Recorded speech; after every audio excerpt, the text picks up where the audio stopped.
এই যে শতদ্রু স্যার, বলুন। আপনি আজকে কি রেকর্ড করলেন?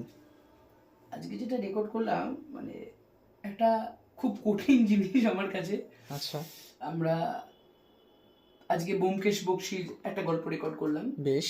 আর কি গল্প সেটা বলবো না, সেটা ক্রমশ প্রকাশ্য। না, নামটা বলা যেতে পারে কি? কি একটুখানি, দরকার ক্রমশ প্রকাশ্য? একটুখানি আয়রন ম্যান এরম টাইপের আচ্ছা, কিছু একটা বলে দেওয়া মানে। ধরুন আয়রন বিস্কিট।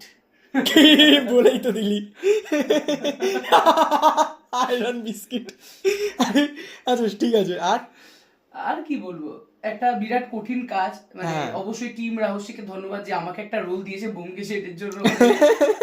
শাহিন স্যার, মানে আচ্ছা। আমি আশা করব, জানি কেমন হবে, মানে কেমন শুনতে লাগবে আমি জানি না, কিন্তু আমি আশা করব আপনাদের ভালোবাসা পাবো। আপনারা ভুল ত্রুটি যা হবে নিজ গুণে মার্জনা করে দেবেন। বেশ।